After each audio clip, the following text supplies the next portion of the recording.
اچھا یہ بتائیں کہ ایک ممکنہ حل ہم جب بھی طلباء سے بات کرتے ہیں تو ان کا یہی کہنا ہوتا ہے کہ اگر طلباء تنظیمیں بحال کر دی جاتی ہیں تو جو طلباء کو مسائل درپیش ہیں وہ حل کیے جا سکتے ہیں، تو آپ کو کیسے لگتا ہے کیسے طلباء تنظیمیں جو ہیں وہ طلباء کے مسائل حل کر سکتی ہیں؟ ہم یہ سمجھتے ہیں کہ جامعہ کشمیر کے اندر اور دیگر جتنے بھی جامعات ہیں، اگر آپ چارٹر آف ڈیمانڈ کے اندر دیکھیں، جو 19 جو چارٹر آف ڈیمانڈ ہے، 19 پوائنٹ ہے ہمارے چارٹر آف ڈیمانڈ کے، ان میں سے ایک فیسز والا معاملہ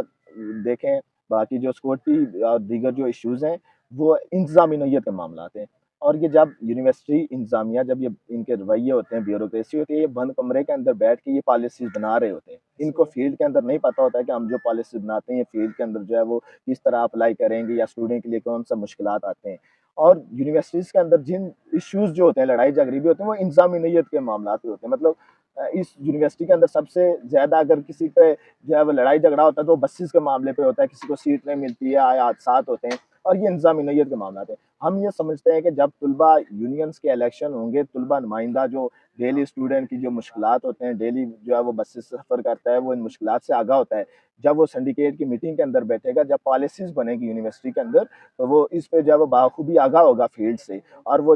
ایسا طلباء دشمن کوئی بھی ایسا قانون ہوگا تو وہ اس کو نہیں مانے گا۔ مطلب فیسز کے اندر جو ہے وہ یہ اپنی یونیورسٹی کا خسارہ دیکھ کے، جب سنڈیکیٹ کی میٹنگ ہوتی ہے تو دیکھتے ہیں کہ ہماری یونیورسٹی اتنے کروڑ خسارے خسارے میں پہ ہے، ہم اتنے پرسنٹ ہر ڈپارٹمنٹ کے اندر فیس جمع کر جو ہے وہ اضافہ بڑھا کر رہے دیتے ہیں، تو ہماری یونیورسٹی جو ہے وہ چلنے گی۔ لیکن وہاں پہ اگر اسٹوڈنٹ نمائندہ ہوگا تو وہ اسٹوڈنٹ کے ہیں حقوق ریزسٹ کی کرے گا ریزسٹنس بالکل۔ کرے گا، وہ اسٹوڈنٹ کا جو ہے وہ جو ہے وہاں پہ لڑائی لڑے گا کہ ایسے نہیں کر سکتا، یہ فیسز آپ نہیں بڑھا سکتے ہیں۔ تو یہ جو مسائل ہیں ان کا حل ممکن ہے، اور طلباء یونینز کی بحالی کی صورت میں ممکن ہے۔